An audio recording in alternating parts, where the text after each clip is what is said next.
الحمد لله نحمده ونستعينه ونستهديه ونسترشده ونعوذ بالله من شرور أنفسنا ومن سيئات أعمالنا من يهد الله فلا مضل له ومن يضلل فلا هادي له وأشهد أن لا إله إلا الله وحده لا شريك له وأن سيدنا محمدا عبده ورسوله اللهم صل وسلم وبارك على سيدنا محمد وآل سيدنا محمد كما صليت وسلمت وباركت على سيدنا إبراهيم وعلى آل سيدنا إبراهيم في العالمين إنك حميد مجيد.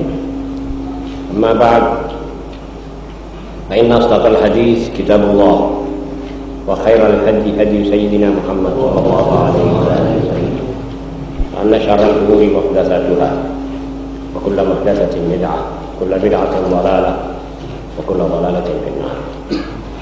Ma'asyiral muslimin rahimakumullah. Assalamualaikum warahmatullahi wabarakatuh. Marilah sebagai biasanya kita mulai pengajian ini dengan mengucapkan salawat kepada Nabi Muhammad sallallahu alaihi wasallam. Allahumma shalli ala nuril anwar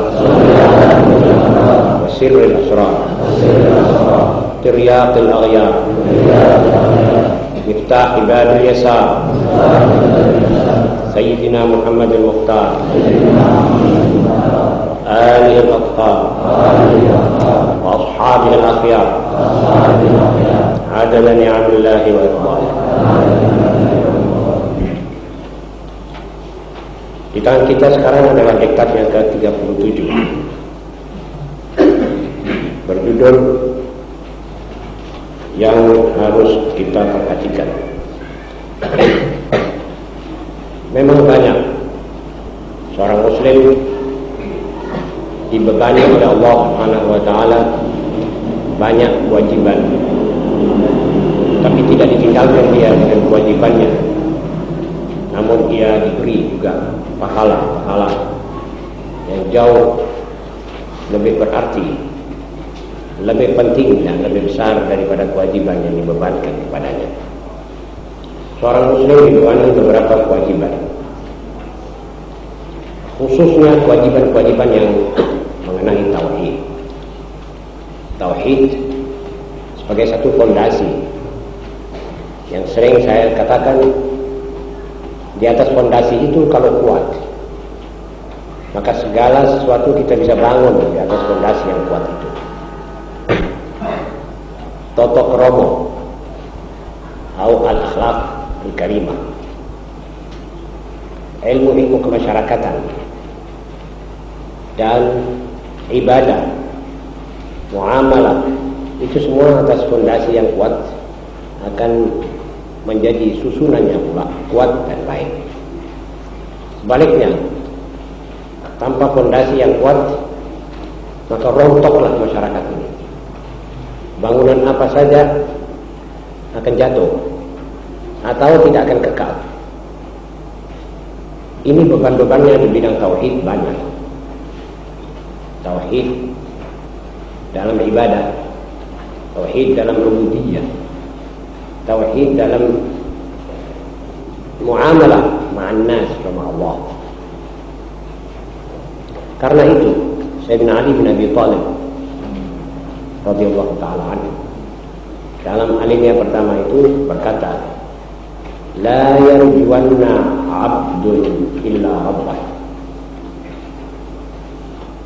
Banyak orang kesasar, banyak orang salah jalan, banyak orang ngirim surat salah alamat, tetapi paling besarnya kesasar adalah kesasarannya orang atau kesasarnya orang yang mengalamatkan permohonannya kepada selain daripada Allah, yang mengharap selain daripada Allah, dia meyakini sesuatu selain daripada Allah, atau suatu yang lebih banyak bersifat dualis.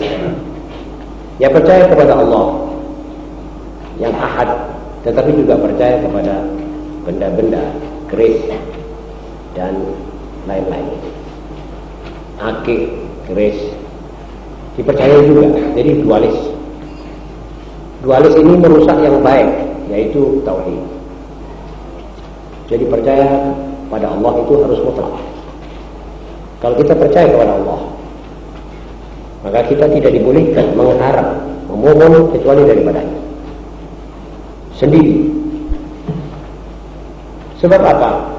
Sebab perintahnya dalam Al-Quran, ud'uni astajib lakum, belum pernah dicabut.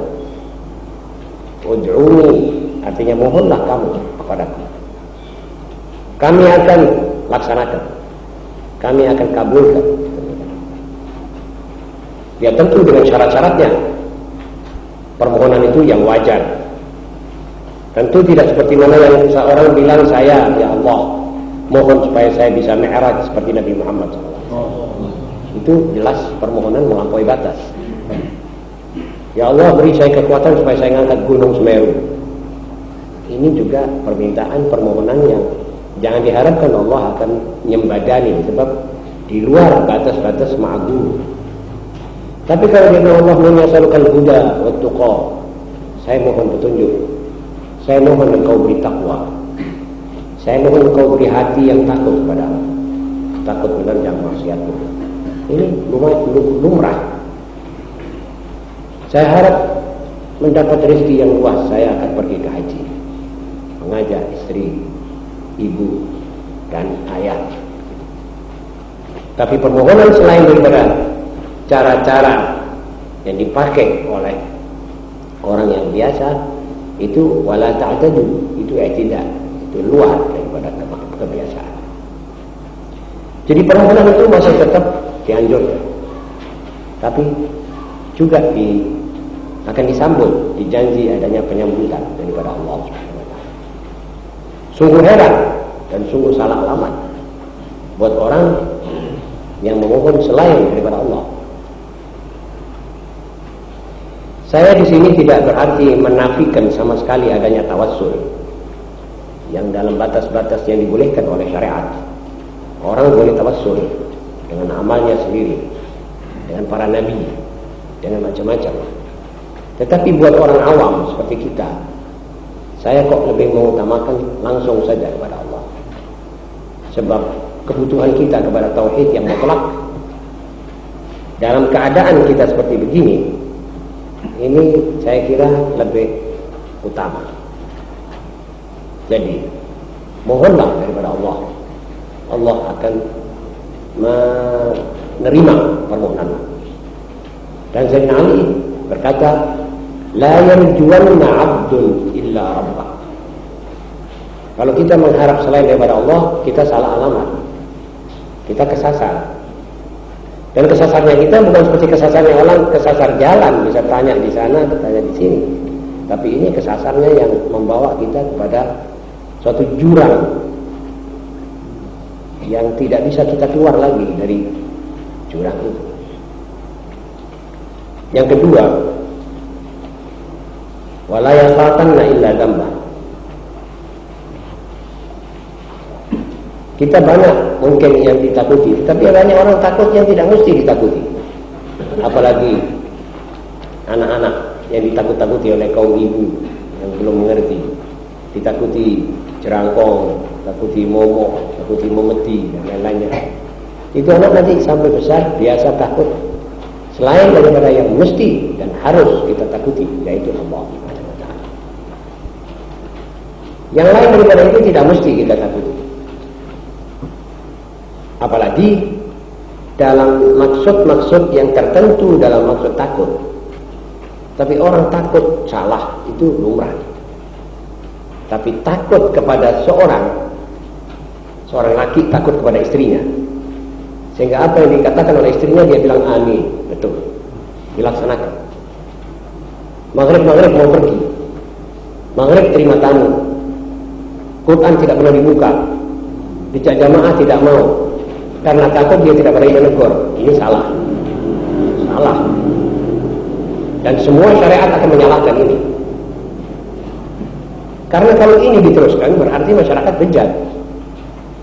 Berarti kaum lelaki ikut kaum emosi. Disinilah soal kekurangannya. Atau sebaliknya, istri takut pada suami lebih daripada yang memastikan. Sehingga suami berbuat mungkarat, berbuat segala macam, tidak berani ditegur. Akhirnya keserempet bahayalah keluarga itu. Nasallallahu lana wa lakum al-afiyah.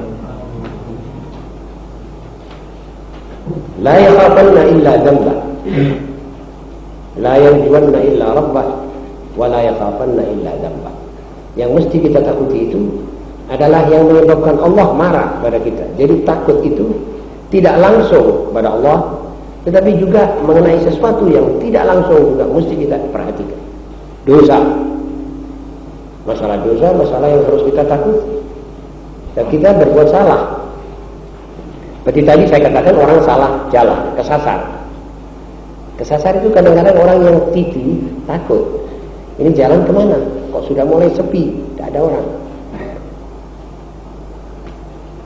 Tahu-tahu jalan itu sudah tidak ada lain kecuali satu jurang di hadapan. Hari sudah gelap. Dia mesti takut kesasar. Jadi orang takut dosa berarti takut masuk neraka. Begitulah kira-kira jabarnya itu. Takut kepada Allah yang akan memperhitungkan dia melakukan dosa ini. Bagaimana tidak? Kalau kita tidak mengerti, kalau kita cuma mengerti melakukan dosa saja, tidak tahu bagaimana membereskannya, ya sudah jelas kita menunggu marahnya Allah dan menunggu akan disiksa oleh Allah di hari kiamat. Tidak ada diampuni oleh Allah SWT. Kecuali kalau kita mohon ampun dengan syarat-syarat yang ditentukan oleh agama Islam. Menyesal, janji tidak akan mengerjakan lagi perbuatan dosa itu, dan yang ketiga taubat. Baru taubat itu diterima oleh Allah. Ada orang yang berbuat salah, mau berbuat salah, tapi tidak mau minta maaf. Ini orang curang. Walaupun dalam pergaulan dia sama teman-temannya, apalagi sama Allah Subhanahu wa taala. Ini orang tidak jujur. Ini orang mau senang sendiri, mau menang sendiri, mau berbuat semaunya sendiri. Wala yakhafanna illa dhanba.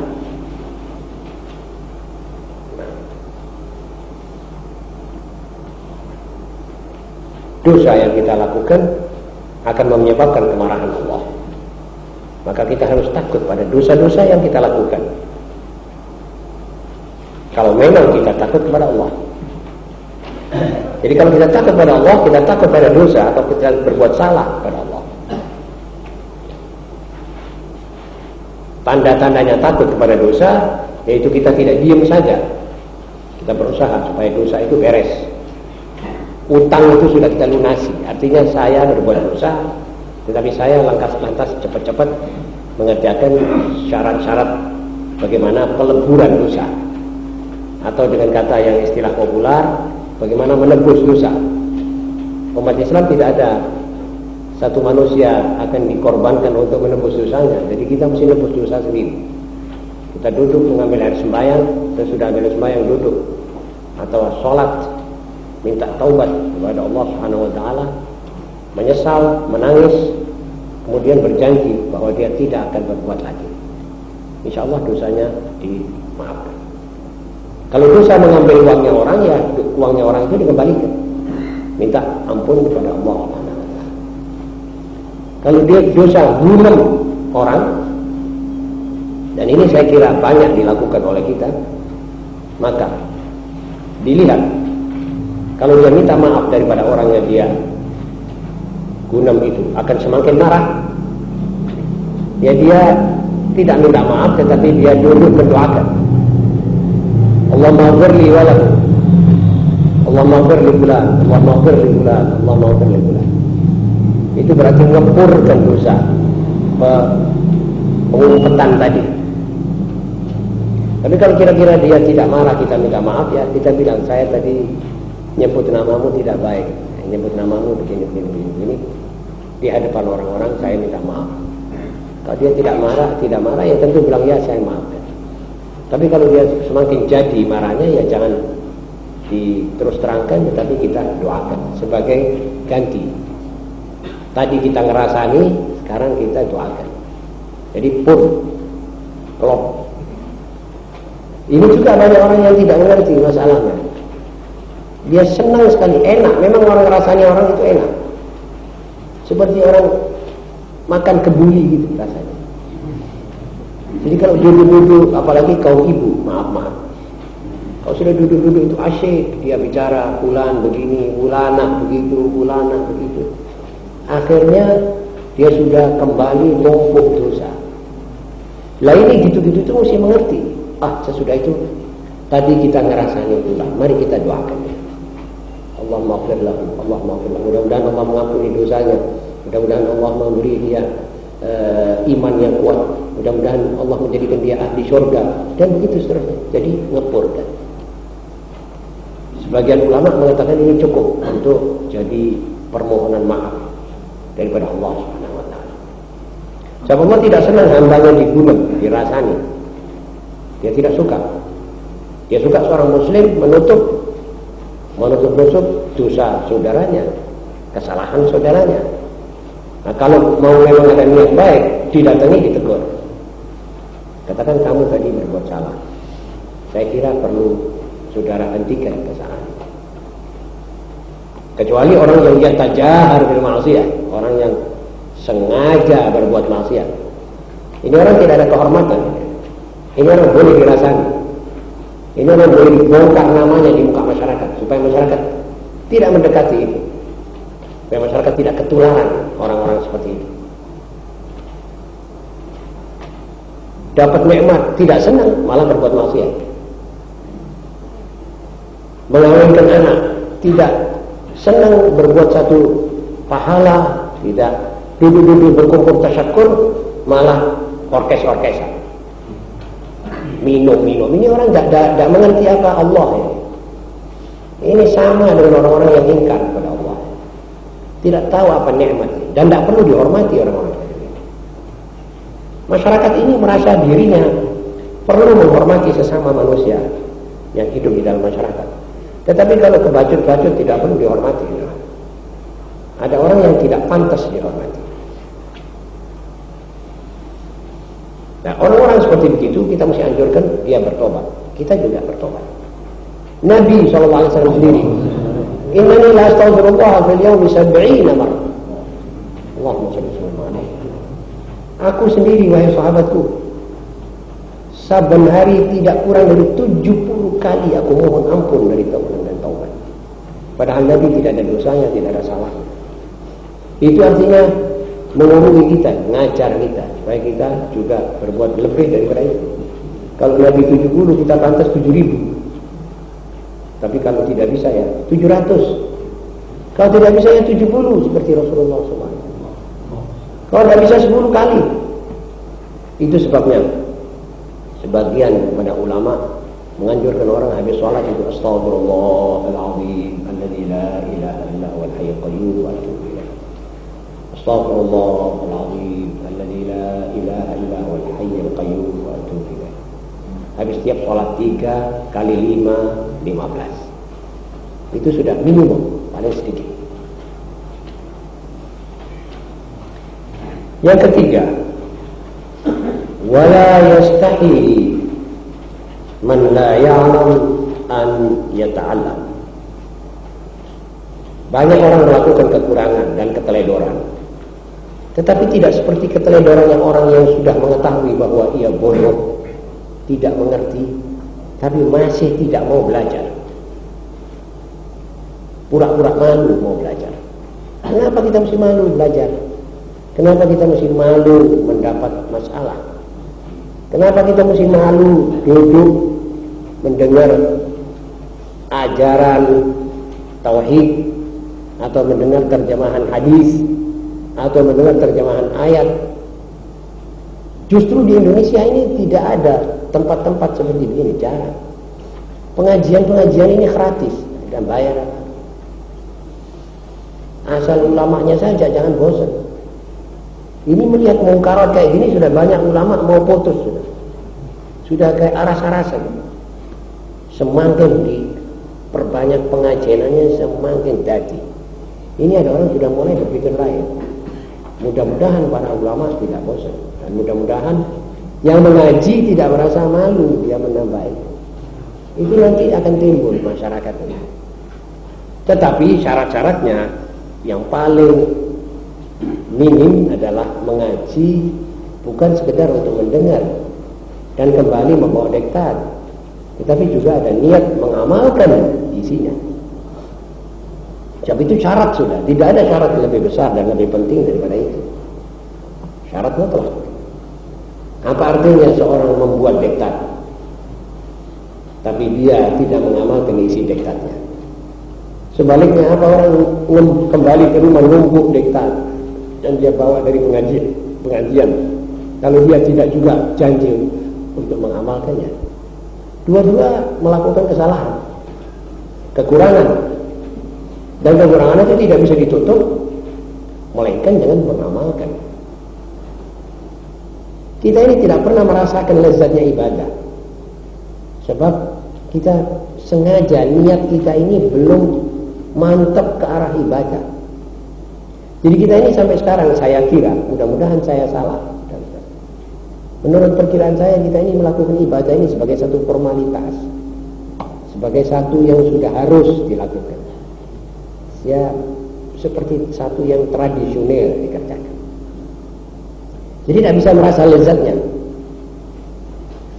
Lain kita melakukan sholat karena ya sudah ini azan dan saya mau pergi masjid sebagai kewajiban saja. Tapi ada orang yang melakukan sholat karena dia kepingin berdialog dengan Allah. Setelah mengerti siapa Allah, bagaimana kekuasaan Allah, bagaimana rahmatnya, bagaimana telitinya dalam menggarap kita punya badan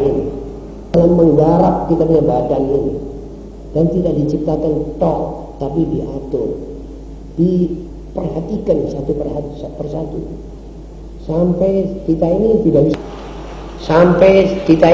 bisa bicara, melainkan mesti mengatakan alhamdulillah, alhamdulillah. Hari Jumat yang lalu kita baca Ihya, disebut Imam Ghazali, lengkapnya badanmu ini wahai manusia seperti satu pemerintahan.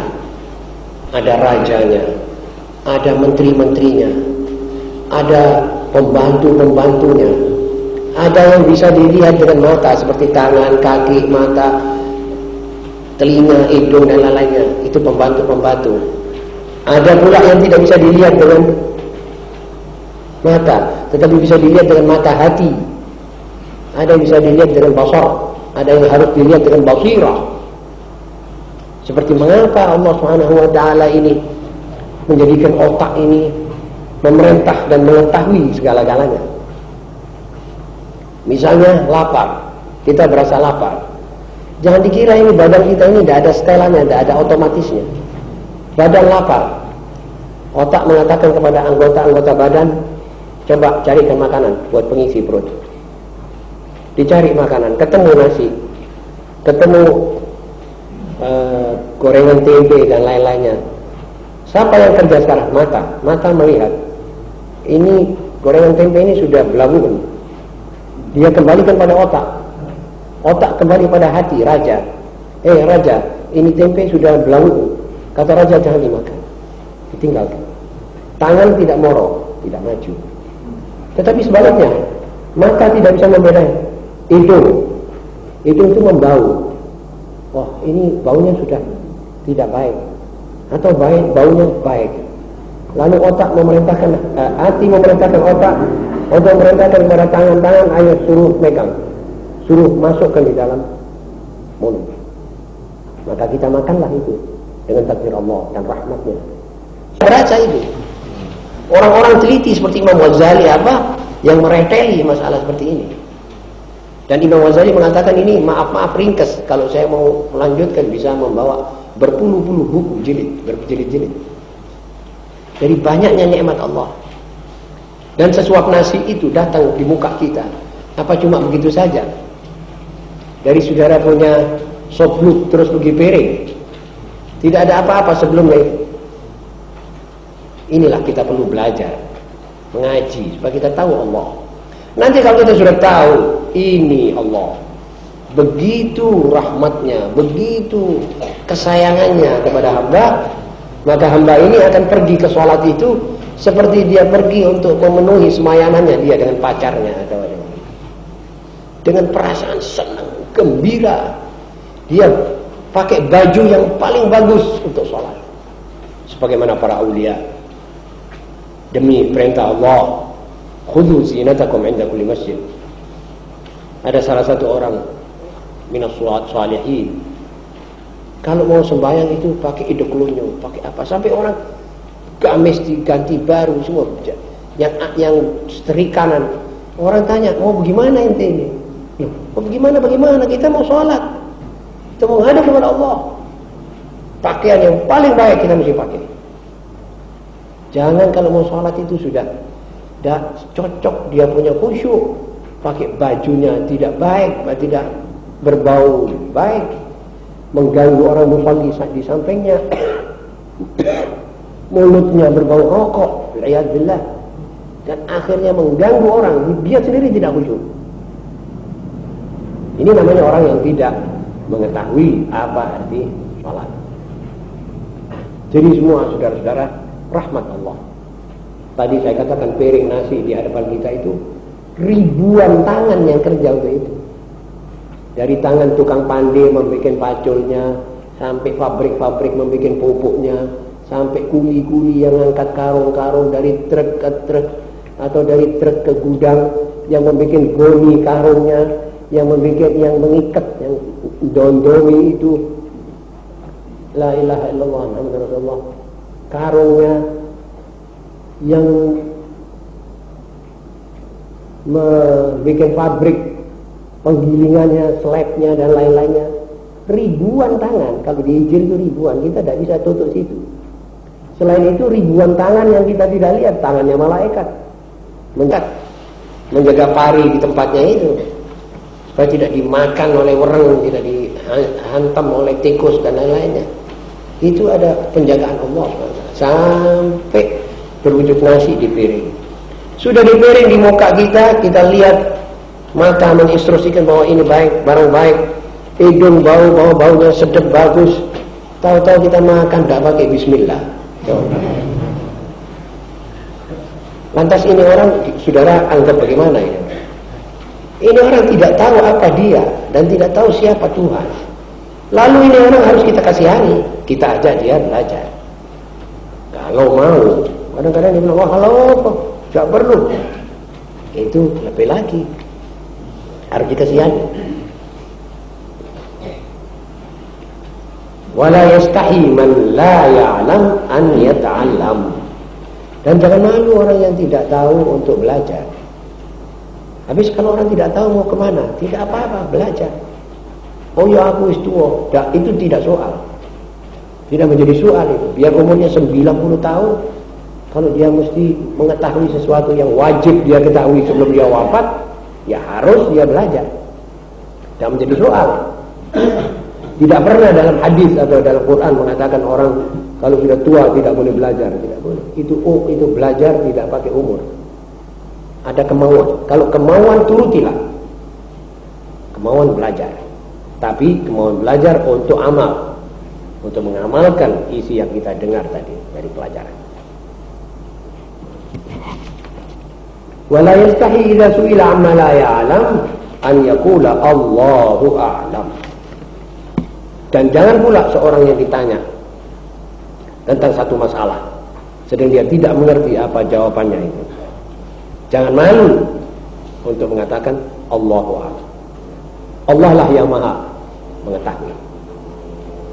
Sebab orang karena malu ditanya tentang masalah, dia jawab sak maunya dia. Kadang-kadang yang halal diharamkan, yang haram dihalalkan. Dia sudah tidak memikirkan masalah itu sendiri, tidak memikirkan lebih jauh antara dia dengan Allah, dan tidak memikirkan bahwa dia juga akan bisa menyesatkan orang. Tetapi dia menjawab supaya dia tidak dikatakan orang, wah wong ini tidak ngerti ditakoni. Dia jawab, akhirnya dia sesat dan menyesatkan orang lain. Ini la yastahi an yaqula Allahu a'lam. Jadi yang tidak tahu ditanya harus mengatakan saya tidak mengerti, saya minta maaf.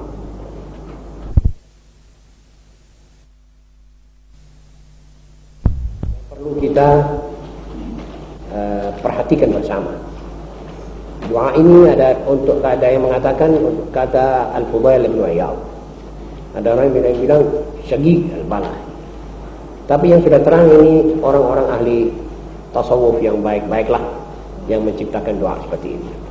Allahumma ja'alni minal ladzina idza a'taitahum syakkaru. Ya Allah, jadikanlah hamba ini daripada manusia-manusia yang jika kau karuniai nikmat dia bersyukur. Ini penting saudara-saudara. Tadi saya sebutkan tentang makan. Sesuap nasi tidak masuk mulut kita, melainkan sesudah paling sedikit 10.000 tangan manusia yang bekerja untuk itu. Itu taskhir. Allah menyuruh mereka itu senang bekerja begitu. Kalau tidak, bagaimana kita mau makan? Ini belum berapa waktu sinar matahari kena padi itu, berapa tetesan air hujan yang mesti kena pada padi supaya dia tumbuh. Dan itu semuanya nikmat. Nikmat ini diberikan kepada kita untuk suatu maksud. Syukurilah nikmat ini. Jadi kalau kita mohon, maka mohonlah kita ini dijadikan oleh Allah daripada golongan yang kalau diberi nikmat dia segera ingat yang memberi dan berterima kasih kepada yang memberi. Sama seperti kalau saudara hidup bersama teman-teman sendiri. Ada satu orang memberi pada saudara tiap hari 1 ekor ayam lillahi ta'ala, atau saban hari saudara diberi 1 kilo saja beras, saudara pasti akan mengatakan kepadanya terima kasih. Dan malah berulang-ulang saudara akan katakan terima kasih. Padahal masalahnya 1 kilo beras. Ya memang sudah layak kalau saudara katakan terima kasih. Kalau saudara tidak bilang apa-apa, itu saudara dianggap janggal. Ini orang diberi dengan sukarela, dengan kesenangan, kok tidak mengatakan apa-apa. Orang akan bertanya begitu. Lah sekarang pemberian Allah kepada kita, apa bisa dihitung? Apa ada otak manusia, walaupun otak elektronik, yang bisa menghitung berapa jenis nikmat Allah kepada kita? Tiap detik ini ratusan ribu jenis, berganti. Itu semuanya kita mesti memberikan syukur kepada Allah. Kalau tidak kita syukuri, dia impoten, dia tidak berguna, dia daya kerjanya kurang, atau daya kerjanya pergi ke kiri, ke tempat kerusakan, ke tempat yang tidak pantas. Sebab Allah memberi kita otak untuk memilih, otak untuk mengetahui segala yang diberikan. Tahu-tahu kita tidak syukur. Jadi Allah merubah kita punya pilihan tadi kepada yang jahat. Itu sebabnya ada 3 masalah otak kita bekerja terus. Maka itu isilah. Kalau kita tidak isi dengan kebaikan, itu pikiran akan pergi berlarut-larut kepada kejahatan. Rencana-rencana mencuri, rencana-rencana menipu, rencana-rencana merusak rumah tangga orang, rencana-rencana menyesatkan orang, dan seterusnya. Rencana menjadi dajjal supaya dia dapat duit. Itu karena pikiran yang bergerak ini seperti jam tidak diisi dengan baik. Nanti dia akan terisi oleh setan dengan kejahatan. Yang kedua, lidah. Lidah ini bergerak terus. Kalau tidak kita isi dengan kebaikan, dengan zikir, dengan amar ma'ruf nahi munkar, dengan baca Quran, dengan apa, kita akan terisi lidah itu dengan ngerasani orang, dengan maki-makian atau dan sebagainya. Yang ketiga, jam yang ada di hadapan kita. Saban waktu dia berjalan. Kalau kita tidak isi dengan kebaikan, jam itu akan memotong kita dengan mengambil umur kita kosong. Waliyadullah. Allahumma ja'alni minal ladzina idza a'taitahum syakaru wa idza ibtalaitahum sabaru. Ya Allah, jadikanlah aku daripada hamba-hambamu yang apabila kamu ganjar dia atau kamu coba dia dengan musibah, mereka bisa sabar. Ini harus kita mohon. Apa sebab? Sebab tidak semua orang bisa sabar kena musibah. Coba saudara sendiri kalau duduk, renungkan berapa kali saudara kena musibah. Berapa kali diantara musibah itu, umpamanya 10, yang saudara ingat, 10 kali musibah. Berapa diantara yang 10 ini yang saudara bisa ngempet, tidak ngersulo, tidak bicara tentang wah aku kena musibah ini, aku disoro, anakku loro ini. Berapa kali yang saudara tidak ngersulo sana ngersulo sini. Ngersulo itu berarti saudara mewadulkan musibah dari Allah ini kepada sesama saudara. Itu lebih celaka lagi, itu berarti tidak cocok. Bagaimana saudara wadulkan Allah kepada manusia? Mesti sebaliknya. Kalau saudara kena apa-apa, saudara mesti wadul sama dia. Rabbi inni massani ad-durr wa anta arhamur rahimin. Ya Allah, aku terkena suatu kesusahan, kesulitan, dan Engkau adalah Maha Rahmat dan Maha Rahim. Tolong bereskanlah kesulitan aku ini. Begitu mestinya. Tidak bilang kepada orang lain, wah saya kena ini, penyakit saya ini begini, penyakit ini. Tidak maksud untuk diberi obat. Kalau maksud diberi obat, dalam onderzoek orang dokter ya ada apa-apa. Kalau diperiksa dokter ya mesti kita bilang, dokter saya berasa sakit sebelah kiri, berasa sakit sebelah kanan misalnya. Itu lumrah. Tapi ini tidak ada maksud apa-apa. Datang sama konco-konconya dia bilang, wah aku sakit ini sakit. Tidak ada perlu. Itu namanya sudah kurang sabar. Nah karena itu kita ya harus bisa mendoa. Ya Allah, jadikanlah hambamu ini daripada manusia yang kalau kau ganjar musibah dia sabar. Sudah jelas saudara-saudara, sebab sabar ini jarang orang bisa menguasai terus. Karenanya kita harus mendoa terus supaya diterima oleh Allah. Dan yang ketiga, wa idza dzakkartahum dzakaru. Dan apabila mendengar peringatan-peringatanmu, dia sedar. Wa dzakkir fa inna dzikra tanfa'ul mu'minin. Hanya orang yang berimanlah peringatan-peringatan ini akan menjadi baik, akan menjadi pengarah ke arah kebaikan kepadanya. Tapi ada orang semakin diingatkan, makin dia menjauh. Ini kita mesti mohon daripada Allah supaya kita tidak menjadi orang seperti itu. Karena apa? Karena imannya tidak manggon di tempat yang posisi iman kurang kuat. Jadi takut kurang. Kalau takut kepada Allah kurang, ditegur bagaimanapun semakin melarat. Apalagi orang-orang emosi. Karena itu saudara-saudara, kepada kaum ibu khususnya, saya minta perhatian yang takut kepada Allah. Yang takut kepada Allah. Kalau Allah mengatakan pakaian umat Islam itu begini, bagian putri, ini mesti kita indahkan. Jangan seakan-akan sengaja berbuat itu. Tidak ada artinya. Kita tidak akan kuat nanti menerima siksaan Allah, baik di dunia maupun di akhirat. Sekarang kaum ibu itu kalau masuk ke kondangan, itu kudu cuma disampaikan saja sendiri. Karena suara-suara yang mengatakan ini meriayani. Kalau jadi priayi betul dan jadi intelek sih lain lagi. Terjang perintah Allah jadi intelek, tapi ini tetap umminya, tetap buta huruf, berani menentang perintah Allah begitu. Yang melihat ini sekarang sampai sungkan, sampai haya. Yang haya ini orang laki. Percaya saja. Sekarang orang perempuan sudah tidak begitu haya. Jalan kadang-kadang bersama laki-laki yang bukan mahram, bersenda di jalan. Yang muda-mudi kita, liwat orang tua, apa dia lantas diam, apa merasa malu seperti orang-orang dulu. Ini abadan qat. Semakin jadi dianggapnya sepi ini dunia. Kalau itu artinya kita ini semakin banyak peringatan, semakin kita tidak mengindahkan peringatan itu. Itu kalau dijabarkan berarti semakin kita ditakuti Allah, semakin kita tentang Allah itu. Mana dia? Suruh datang. Seakan-akan begitu. Walaupun mulut kita tidak mentolok keluar begitu, tapi perbuatan ke situ. Sudah tahu apa sebab perzinahan ini banyak? Sebab perempuan tidak ada di tempatnya. Perempuan keluar leng. Saya berani bersumpah bahwa ini adalah sebab. Kalau kita mau tinjau ini masalah dengan sebab akibat, ya benar semuanya itu daripada Allah yang dapat hidayah yang tidak berbuat.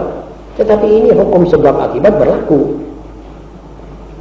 Karena saudara taruh itu bensin di pawon tempat yang tidak cocok, tidak sesuai, maka terbakarlah rumah saudara. Ini akibat. Saudara tidak bisa menjaga kawat-kawat listrik, tidak perhatikan, lalu korslet, rumah saudara terbakar. Itu jangan nyalakan orang, itu akibat. Dan begitu seterusnya. Perzinahan berkecamuk. Orang laki-laki sekarang ini kalau melihat perempuan sudah tidak ada anunya lagi, hayat saja. Ya Allah, kok sampai begini? Lah yang sudah memang sengaja mau berbuat sesuatu, ditegur oleh perempuan di jalan dan tidak peduli. Ya memang dia begitu seakan-akan menantang. Inilah aku, sopon aku ini. Atau inilah aku, lihatan aku ini. Lantas terjadilah orang yang baik melihat. Tadinya tidak ada niat melihat. Dia yang memancing penglihatannya orang laki-laki ini. Dan orang-orang laki-laki mempunyai sifat agresif. Kalau melihat sekali, 2 kali dia berkenan, kemungkinan dia kejar. Dan terjadilah apa yang kita tidak maukan itu. Kembalilah kita kepada larangan Allah. Jadi tolong perhatian khusus. Kalau ibu-ibu dan kaum perempuan ini tidak ada mustahak betul keluar, tetaplah di rumah. Itu berarti kita termasuk orang yang idza dzakartahum zakaru. Kalau diperingatkan, ingat, sadar, oh iya memang yo awak iki salah. Khususnya majelis-majelis pertemuan orang perempuan. Itu harus dirapiin, diatur. Diatur menurut apa yang dimaukan oleh Allah Subhanahu wa taala. Sebab kalau tidak ada perempuan misalnya, majelis tidak ada zikir, itu lantas mesti bercanda, guyon. Guyon itu kadang-kadang keluar kata-kata tidak pantas. Sekali-kali melompat kata-kata tidak pantas. Kata-kata sindir-sindiran. Atau yang dikatakan oleh orang asing, double zina. Bisa ditafsirkan ini, bisa ditafsirkan itu. Akhirnya terjadilah apa yang dikatakan pencilaan. Gillat adab, waqah. Tidak sopan. Itu lama-lama kalau diteruskan, terjadilah sesuatu yang lebih parah lagi. Jadi kita mesti ingat selamanya bahwa masalah ini adalah masalah vital dalam masyarakat. Nah kalau masyarakat kita sudah begini, kita tidak akan bisa melahirkan anak yang baik. Anak kita ini akan melihat ibunya, akan melihat ayahnya. Pasti sudah. Mau atau tidak mau. Kalau kita mau bermasyarakat yang stabil, ya ini kita mesti indahkan. Pemudanya harus berdiri. Ya'muruna bil ma'ruf wa yanhauna 'anil munkar. Pemudi-pemudi yang masih baik harus ingat. Ya'muruna bil ma'ruf wa yanhauna 'anil munkar. Itu nanti masyarakat kita pelan-pelan teratur. Jadi tiap kepala bertanggung jawab. Apalagi yang sudah tahu, yang sudah mendengar. Siapa di antara kita yang belum tahu bahwa orang perempuan keluar tidak pakai kudung itu haram? Siapa? Coba. Angkat tangan yang laki-laki ini. Dan perempuan coba suruh angkat tangan. Mana yang tidak tahu bahwa yang tidak pakai kudung itu haram? Tapi mengapa justru sekarang memakai rok dan tidak pakai kudung? Mengapa pahanya dibuka? Mengapa betisnya dibuka? Ini tantangan. Tantangan ini bukan kepada orang-orang yang hidup. Ini tantangan langsung kepada Allah. Manusia yang membelikan rok buat anaknya, menyuruh dia sekolah pakai rok, kembali maghrib tidak dikoreksi sholatnya dan tidak ditanya apa yang baca, ini berarti orang tua mencarikan jalan maksiat buat ini anak. Walaupun dia tidak bilang enak sekolah maksiat atau enggak, tapi cara-caranya ini melicinkan jalan ke maksiat. Siapa yang tidak tahu bahwa ini haram? Semua kita tahu. Tapi kenapa justru kita terjang? Ya takutnya kita kepada Allah tidak ada. Lah ini kalau kita kena sebet satu kali oleh Allah, nangis kita, nangis. Apa perempuan yang cantik, mulik, Tidak sakit. Tidak satu waktu menjadi batang. Maaf. Tidak menjadi bangkai, tidak kurus. Tidak pucat, sakit keras. Dokter sudah bilang tidak ada harapan. Apa kalau sudah cantik tidak gitu? Orang laki-laki yang gagah, bagus, main jual aksi, main daun-dawanan, apa lantas dia tidak sakit? Tidak bisa kena kanker. Kalau kena kanker sudah kurus, punggungnya bengkak, operasi 2 kali, 3 kali, tidak mentas. Ini anak sudah mulai ingat, ya Allah, lah kok kaset. Iya niku lho konse kuat itu. Sik gagah itu. Ojo no badukisme tok, gagah baduk-badukan. Lantas kalau sudah mulai itu merintih seperti bukan dia. Betul sudah. Nah ini artinya tidak kuat seksanya. Perempuan juga, apalagi perempuan lebih lemah. Sakit saja sudah mulai, kata dokter, wah, nonanya ada gejala TBC. Ya Allah, sudah tidak bisa tidur, tidak bisa makan dia. Pucat sudah, gemeter, geredek. Apa sebabnya? Takut mati. Tidak takut Allah. Nah ini, masalah ini harus kita pelajari. Saat dulunya apa-apa, saat belumnya kena apa-apa, hati-hati ini. Yang bisa menitipkan awak di bumi Allah ini. Apalagi kita ini tidak berdaya. Kita mesti menjalankan perintah, tok sudah. Seperti kudanya dokar bersama Allah SWT. Malah ahli tasawuf mengatakan kamu menghadap Allah itu mesti sebagaimana orang mayit yang dicuci, yang dimandikan oleh tukang mandi. Bagi mayit sudah menyerah. Dikurapnya yang mengkurap, dilumaknya yang melumah, diduduknya yang duduk. Disiram air dingin, iya. Disiram air panas, iya. Disiram air keras, iya. Benar apa itu mayit? Begitulah hendaknya kita kepada Allah. Itu contohnya. Jangan mempunyai pendapat sendiri. Jangan mempunyai keinginan sendiri. Aku pengen jahit delok wong ayu didik, pakaian, dandan. Lantas akhirnya tidak dapat jodoh, dapat setan. Lah kan kesian dia toh. Kalau sudah begitu akhirnya dia kena penyakit. Kena sudah mulai itu akhirnya beredek sendiri dia. Nah ini masalah saat belumnya jadi ke situ. Mari kita insafkan. Kita punya orang tua, kita punya anak-anak, kita punya gadis-gadis. Dan ini dalam majelis-majelis pertemuan taklim begini ini, saya juga berkewajiban menegur secara khusus kaum ibu. Sebab ibu-ibu itu bertanggung jawab. Ini masyarakat kita ini tangannya kaum ibu, baik atau tidak baiknya. Kalau kaum ibu mengatur gadis-gadisnya didandani untuk keluar, Pak, insya Allah masyarakat ini bejat semuanya. Nah, jelas ini tidak menghina, tetapi sudah jelas ini akibat, hukum sebab dan akibat. Tidak ada lagi pembicaraan selain ini. Yang ketiga, saudara-saudara, alin yang ketiga, arba'u sa'at haqqun 'ala al-'aqil an takuna lahu 4 sa'at. Sa'atun yunaji fiha rabbah. Dalnya diganti jim. Wa sa'atun yuhasibu fiha nafsah. Wa sa'atun yakhlu bi ashabihi alladhina yukhbirunahu bi 'uyubihi wa yuhaddithunahu 'an dhati nafsihi. Wa sa'atun yakhlu fiha bi ladzatihi fima yahillu wa yajhul. Ada manusia yang bisa mengatur waktunya, dia mesti membagi waktunya pada 4 bagian. Layak atas seorang yang berakal membagi waktunya 4 bagian. 1 bagian berkhalwah, memohon dan berdialog dengan Allah. Jadi kita ini mesti mempunyai waktu yang kita spesialkan hanya untuk munajat, untuk zikir, untuk baca Quran, baca tafsir Quran, supaya kita dengan Allah semakin dekat. Sebab Quran itu mempunyai sembrani, magnetis. Kalau orang mengimankan Quran, lalu dia membaca Al-Quran dengan tujuan akan mengerti isinya, ini orang tertarik. Dan sabar membaca akan ketemu makna-makna yang baru, yang lebih indah daripada yang sudah pernah dia pahami. Inilah mukjizat, inilah keistimewaan Quran. Kita mesti mempunyai waktu yang kita tentukan untuk itu. Spesialkan, saudara-saudara.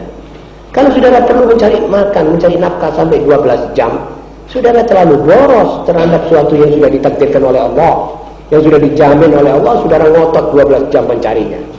Lah untuk amal yang saudara tidak dapat jaminan daripada Allah, saudara tidak beramal. Ini yang namanya sedikit kebingungan. Jadi kita ini mesti mempunyai waktu untuk munajat, zikir. Lantas apa yang dibaca oleh Rasulullah SAW? Kalau saudara kumpulkan hadis-hadis doa Nabi SAW, saudara percaya atau tidak? Saudara akan makan paling cepat 3 jam satu hari. 3 jam satu hari untuk doa minimum. Nah, ini mantap ini. Jadi habis salat subuh, la ilaha illallah wahdahu la syarikalah, lahul mulk wa lahul hamd, yuhyi wa yumiit wa huwa ala kulli syai'in qadir 10 kali. Tanpa menggerakkan kaki dan tangan dalam julus tahiyat akhir. Jangan berubah. Tetap. Kemudian subhanallah, subhanallah 33. Alhamdulillah, alhamdulillah 33. Allahu akbar 33. Kemudian la ilaha illallah wahdahu la syarikalah. Genepkan 100 dengan itu. Tapi membaca itu dengan seperti orang mamah barang yang enak. Jangan seperti orang makan bubur panas pedas sekali. Jadi Allah tidak tahu apa maksudnya, tidak berasa dan tak jadi obat. Tak bisa jadi obat. Kadang-kadang saudara dengar sampai suaranya lain. Alhamdulillah. Apa yang dia? Rupanya dia bilang alhamdulillah, alhamdulillah. Itu alhamdulillah. Tidak ada rasanya. Rasa-rasakan itu. Seperti saudara kalau makan barang yang enak itu kan kepingin ngerasakan. Allah nikmati ini rawon, pelan-pelan saudara makan. Itu zikir. Lantas apa yang dibaca oleh Rasulullah SAW? Allahumma yasbahku ushiduka wa ushidu hamalat arsyik. Saya ini ya Allah di waktu pagi ini menyaksikan engkau, menyaksikan seluruh malaikatmu, menyaksikan seluruh pembawa arsh agungmu, bahwa dan saya saksikan seluruh makhluk-makhlukmu yang hidup dan yang tidak hidup, bahwa sebenarnya engkau adalah As-Sam, annaka antallah wahdak la syarikalah, tiada sekutu bagimu, dan bahwa Muhammad hambamu dan pesuruhmu. Ini dibaca tiap pagi 4 kali. Nabi SAW dalam hadis mengatakan, kalau orang baca ini maka dia sudah bisa memenuhi syarat bacaan seorang mukmin. Dan beratus-ratus hadis tentang doa. Kenapa seorang orang mukmin di zaman ini kok tidak mau menspesialkan waktu untuk membaca? Ya tidak 3 jam, 4 jam sekali duduk, tapi dibagi-bagi. Waktu subuh setengah jam habis sholat subuh. Sebelumnya sholat subuh, fajar, baca Quran. Itu Quran kalau dibaca waktu fajar, jadi jam 3, jam 2, 35, 30, setengah 3. Itu nikmatnya membaca Quran seperti nikmatnya orang minum es moris di waktu haus-hausnya orang di waktu Ramadan jam 11 itu. Tapi saudara berbaca itu dengan pelan-pelan, jangan kesusu. Dan itulah sebenarnya yang disaksikan nanti di hari kiamat oleh malaikat. Sebab Allah berfirman, wa Qur'anal fajr, inna Qur'anal fajri kana mashhuda. Nanti itu disaksikan. Seluruh kalau diumpamakan di dunia, seluruh kamera TV itu menyoroti saudara kalau membaca Quran di waktu fajar. Jam 3 kurang sedikit. Apalagi kalau tidak ada, belum suara tarhim. Kalau sudah suara tarhim, saudara nanti akan dikacau dengan suara tarhim. Tidak bening lagi saudara. Saudara baca sendiri di rumah. Itu yang dianjurkan. Itu zikir. Oh, itu malah zikir yang indah dan baik sekali. Kemudian sesudah itu doa-doa habis maghrib. Doa mau tidur, doa mau masuk kamar mandi, doa mau makan, doa keluar, semua itu sudah diindahkan. Itu zikir. Nah, 4 bagian. Ini 1 bagian.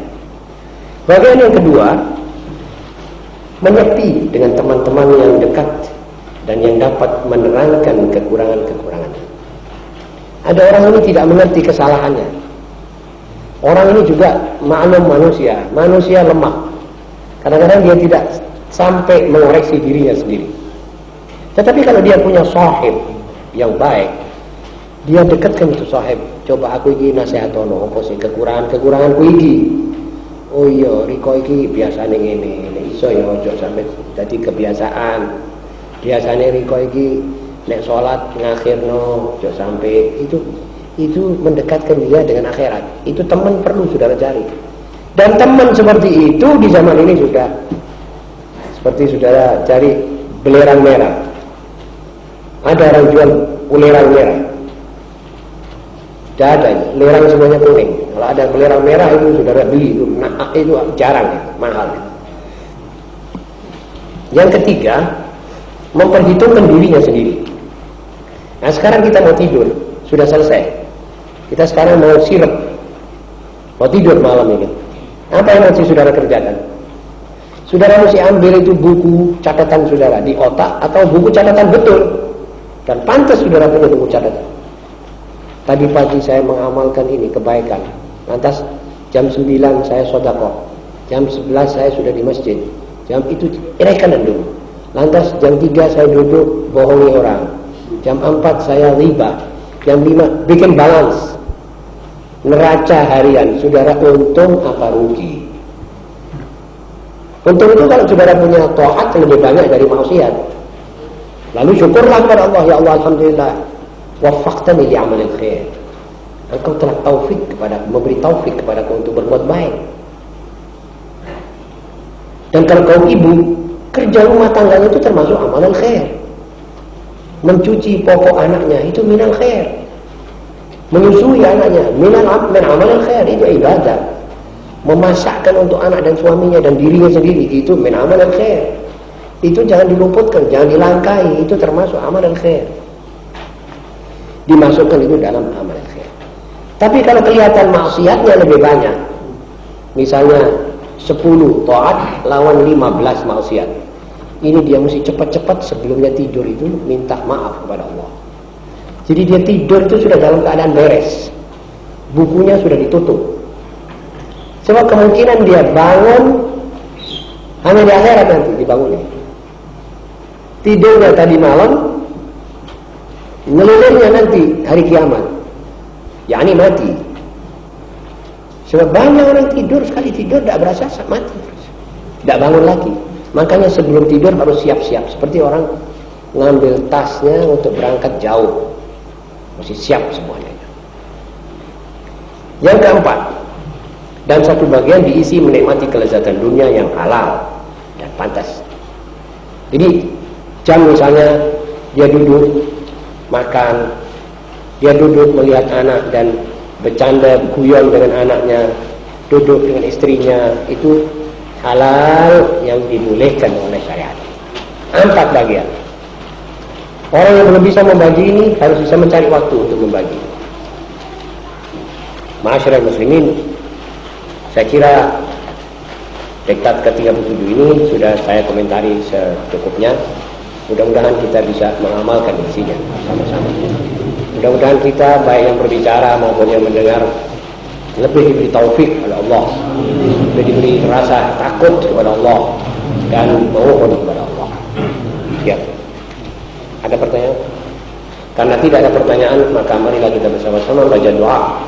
Ya Rabbana la rabbna bi annana la rabbna wa annana asrafna la asrafna wa anna tawba asil kulli hawma wa sallama al-awrati wa abid al-rawati wa awzir liwalidina rabbi wa mawludina ولا لإخواني وشائر الخلال وكل ذي محبة أو جيرة أو صحبة والمسلمين أجمعين ربي أسمع قولا وجودا منا ابتسام منا بالمصطفى رسولي وبكل سوري